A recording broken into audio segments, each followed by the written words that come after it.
The penultimate round of the 2017 Italian Championship brings us to the beautiful circuit of Maggiora. Known for its steep elevation, this track is for sure a highlight on the tour. Last year saw Tim Friedrichs take the overall in the Pro Class from Yannick Müller and Andreas Bergström.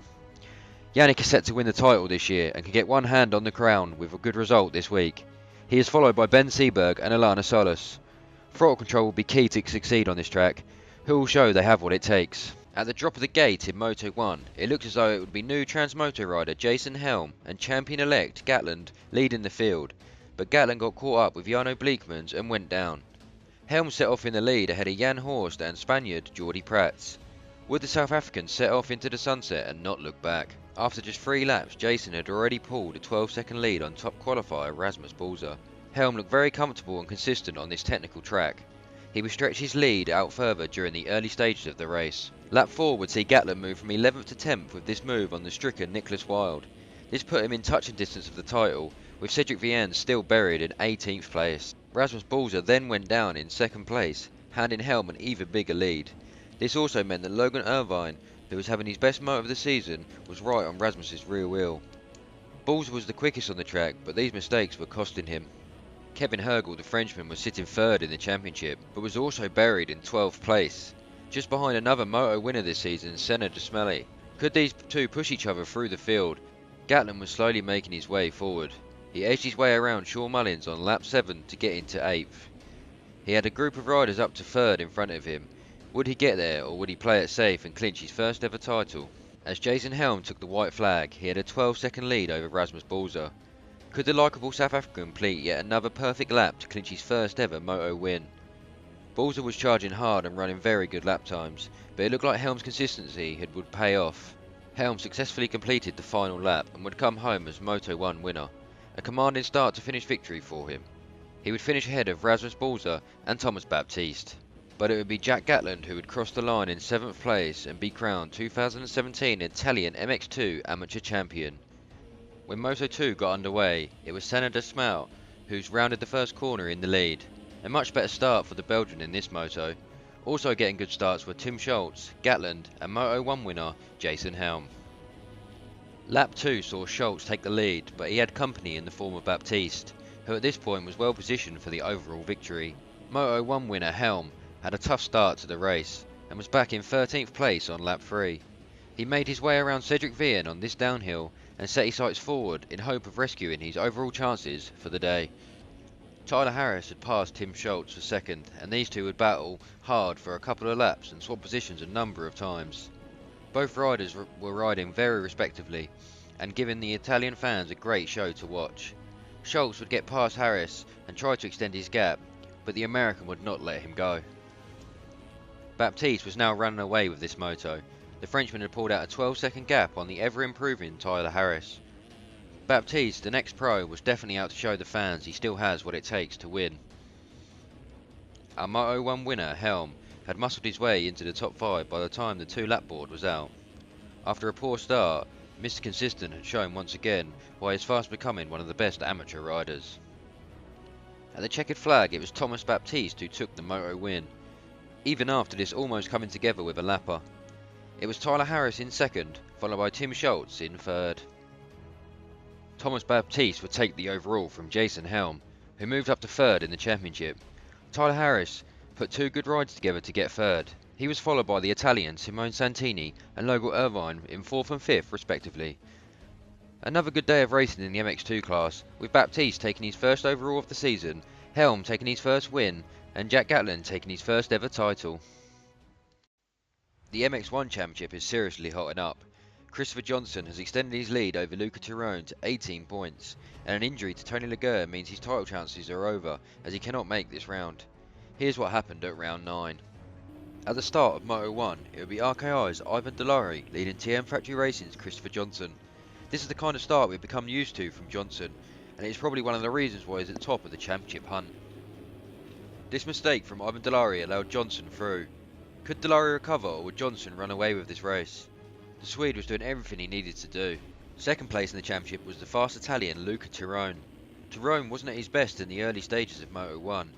Could he mount a charge and get up to the leading pack? On lap 4, Johnson had pulled a small 3-second lead on Delari. These two are running a magnificent race. and had 20-second lead on Tyrone, who had made his way into the podium spots. Gabriele Grossi was having a good moto and was sat comfortably in 4th halfway through. Could he improve on this, or would he stick here? Lap 6 saw the normally consistent Johnson lay the bike down in the first corner, allowing Ivan Delari to capitalise and lead the field. Johnson would need to recover fast as the 2-lap board would be out next time around. With the front two starting to make mistakes, Luca Tyrone was creeping into the picture. The Italian had cut their lead down from 20 seconds to 8 in just 3 laps. He probably could see Johnson by now. Would this drive him to become even faster and catch the leaders? Delari made another mistake in the same section as last time, allowing the Swede to retake the lead. Now all 3 riders were on the same piece of track. On the final lap, Johnson had a manageable lead of 6 seconds over Delari, who was under severe pressure from fellow Italian Luca Tyrone. The pressure got to Delari and Luca made the pass. Would the top 3 stay like this for the final lap? But once again, and for the 6th time this season, it was Johnson who crossed the finish line first. Another great race for the Swede, who was edging closer to his first title ever, and also a clean sweep for TM Factory Racing in both amateur classes. Following him across the line was Luca Tyrone and Ivan Delari. Once again, the fast starting Swede Johnson would grab the whole shot from Ivan Delari and Yannick Schroeter. Schroeter was buried in Moto 1. Could he get away with the top guys in Moto 2? Luca Tyrone was mid-pack and in a very similar situation to Moto 1. Tyrone knew he had to take some points off Johnson to stand a chance of the title. Halfway through lap 1, Johnson felt the power of his TM machine and made a mistake, allowing Schroeter to dive down the inside and take the lead. It would be Schroeter who would lead them over the line onto lap 2. The battle for the lead was intensifying and Johnson and Tyrone were scrapping for second place. This ended with Johnson sampling the Maggiora dirt after an aggressive Tyrone pass. Luca Tyrone caught up to Schroeter on lap 3 and snuck down the inside to take the lead. Would we see him run away for yet another Moto win this season? Once we had reached lap 5, Schroeter had retaken the lead after Tyrone had a mistake on the tough Maggiora track. Schroeter had led from Johnson and he was closely followed by Luca Tyrone. The next lap saw Schroeter make this mistake, allowing the battling Johnson and Tyrone through. Johnson tipped over in this corner, handing Tyrone the lead, much to the fans' delight in the VIP area. Would he hold on for the remaining 2 laps? Just after receiving the white flag, Johnson found himself under strong pressure from Schroeter. Johnson then slid out, handing Schroeter second place. Johnson would get up in 3rd and still 12 seconds ahead of Ivan Delari. Much to the disappointment of the Italian fans, they saw Schroeter close right to the rear tyre of Luca. Luca then came up a little short on the tabletop, which put the riders side by side going to the line. Luca then grabbed a handful of throttle after the wall jump and wheelied, meaning Schroeter had the momentum and made the pass and took the Moto win. In 3rd place was the Swede, Christopher Johnson. It would be Christopher Johnson who would take the overall with a 1-3 score on the day. This meant he extended his points lead over Luca Tyrone to 19 points going into the final round. It would be Tyrone taking 2nd overall, followed by the consistent Ivan Delari with a 3-4 score on the day. In 4th overall was Yannick Schroeter, our Moto 2 winner. And rounding out the top 5, it was the likeable Italian, Gabriele Grossi. With 2 rounds to go, the German Yannick Müller is still leading Ben Seberg and Alana Solis in the quest for the title. Yannick could rack up the title with 2 decent motos at Maggiora. Here's what went down at the penultimate round.